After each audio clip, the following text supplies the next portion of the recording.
What is going on, my dudes? Dudettes is showing you the SNS interior. I'm chilling with the little Rosy Boa boy right now. He'll be going to the female soon. They've come out of brumation, so hopefully we'll get some rosy babies, which would be absolutely epic. Ah, you little bugger. I am expecting to get bitten at least once in this video, because he has been brumating and he is doing meal after his brumation. But I like him. He's really nice, and getting bitten by a snake is not the end of the world, as you guys know. I'll just leave him hang out there so you guys can see him. Right, so today's video is going to be the 5 best strange beginner snakes. Now what I mean by strange is sort of uncommon, perhaps they're a little bit strange looking, alternative sort of, you know, beginner snakes rather than your bog standard corn snake or ball python or, you know, whatever else people recommend. So it's going to be a little bit different for those of you that like to be a little bit different, which is absolutely fine. Right, so we'll start the video off with a big thank you for tuning in. I really do appreciate you spending some time with me here today. If you haven't already, make sure you do subscribe, guys. If you like the content and all that jazz, you know, drop us a like, comment down below. I will get back to you. Anyway, number 5 on this list is going to be the Rosy Boa. Okay, you can get these in various different color patterns. This is sort of like a Mexican style look, okay? You can get bright orange ones. If you haven't seen my Rosy Boa videos, just check them out just to see some of the other colour phases you can get. A couple of morphs knocking about as well, like albino and a thristic, stuff like that. Let me just move that out of the way there. Yeah, right. Yeah, albino and a thristic, snows, all sorts, especially if you're in the States. You can get different localities which all have different looks as well. So really cool snakes. They're very easy to keep. Quite cool temperatures needed for these guys. So you don't have to worry too much about, you know, boiling your house up to be able to sustain the snake. They don't even really need water unless they're off food for whatever reason. Like if they're brumating or they're just not fancying it, that would be the only time I offer these guys water. Other than that, I don't. The reason for that is because it bumps up the humidity, and these guys don't like it too humid, which is nice and easy for us because all we gotta do is not put any water in the tank. If you want to offer water, that's absolutely fine. Just make sure you take it out 2 days before you feed the snake, and don't put her in for a day or two after. The reason for that is sometimes these guys drink a lot of water, they've only got small little stomachs, and then they end up regurgitating their meal, and you don't want that. So that's something to bear in mind with these Rosies. The next snake on the list is going to be a snake that I featured not so long ago on the channel, the Solomon Island ground boa. Now, obviously, guys, I don't have a Solomon Island ground boa here with me.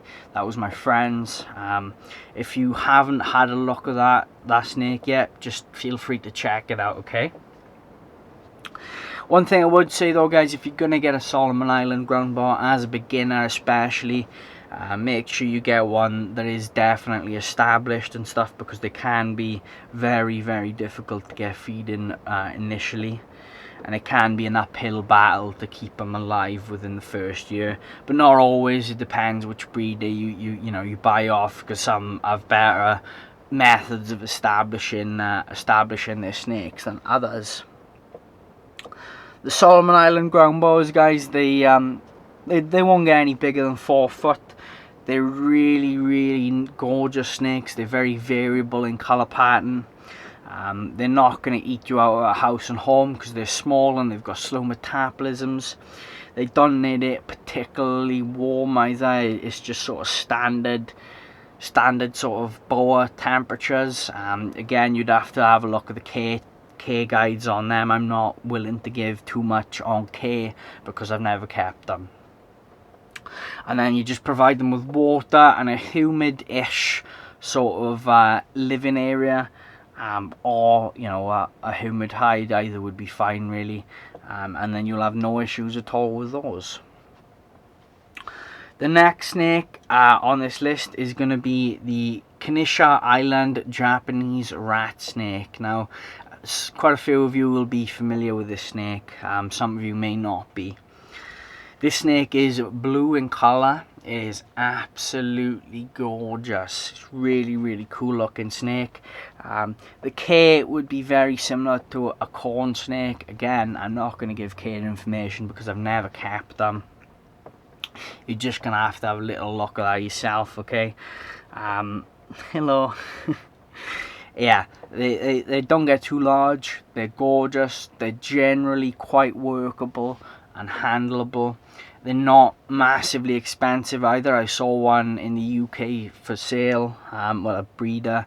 He had about 10 or so for sale, and they were about £45 each. They're not massively expensive, and for my money, you know, if you're looking for something different, guys, for a beginner snake, that would be absolutely perfect.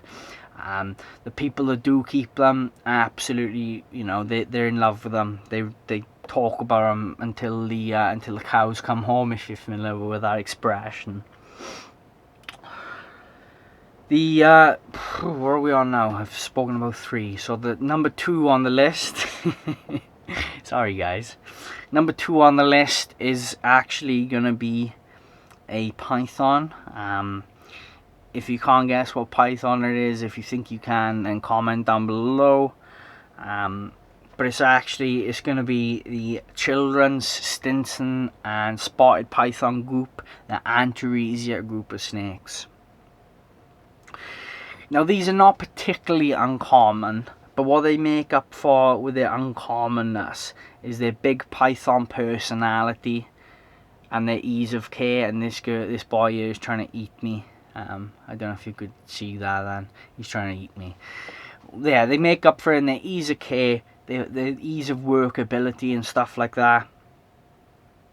And they've got the big python personality in that little python package. I've spoken about that before. They don't get any bigger than 4 feet really. They're quite slender for a python, which is awesome.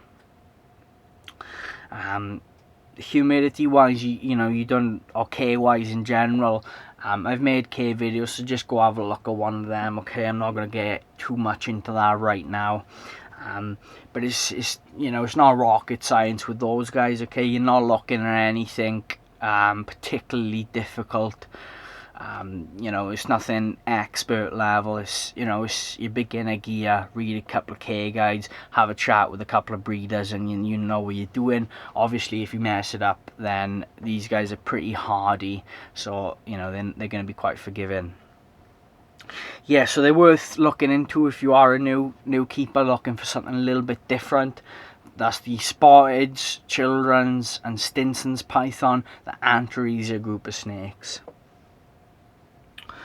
Right, so the number 1 on this little list, this was quite a tough decision, and really, for me at least, this video is in no particular order really, just because they're all fantastic snakes. It just depends on what you actually want. There are lots of other really good options out there as well for sort of alternative beginner snake. If you want me to make another video like this, I will.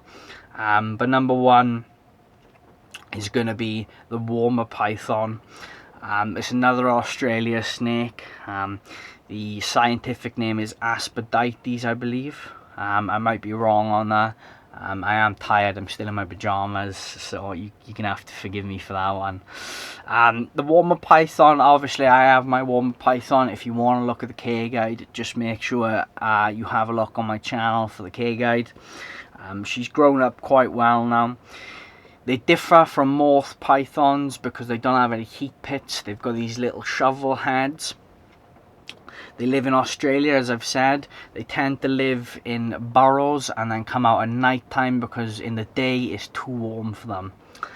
If they are out in the day, they sort of move like a sidewinder, where they touch the absolute minimum amount of their scales, their belly scales, on the floor to prevent them from getting burnt, and they cycle which side then, if that makes sense, they have there, so not one part of the scales is on there for too long, so nothing gets burnt then, which is, you know, quite clever. They're in a group of snakes which just contains them and the black-headed python, both really interesting species of snakes, but the warmer python takes the cake really because it's smaller, and it tends to be a lot more easy to work with. Just K-wise as well, guys, you won't get a warmer python any bigger than 6 foot. They're normally under 5 foot, truth be told. Especially the males, you know, you won't see it. They're a nice size python. They're not too big, not too small. Really interesting coloration and pattern on them. They have these bright orange heads with these sort of eyebrow looks for the most part. Not all of them have that, but most of them do. And they're really cool snakes. Again, nominal humidity, you don't really need to worry about that.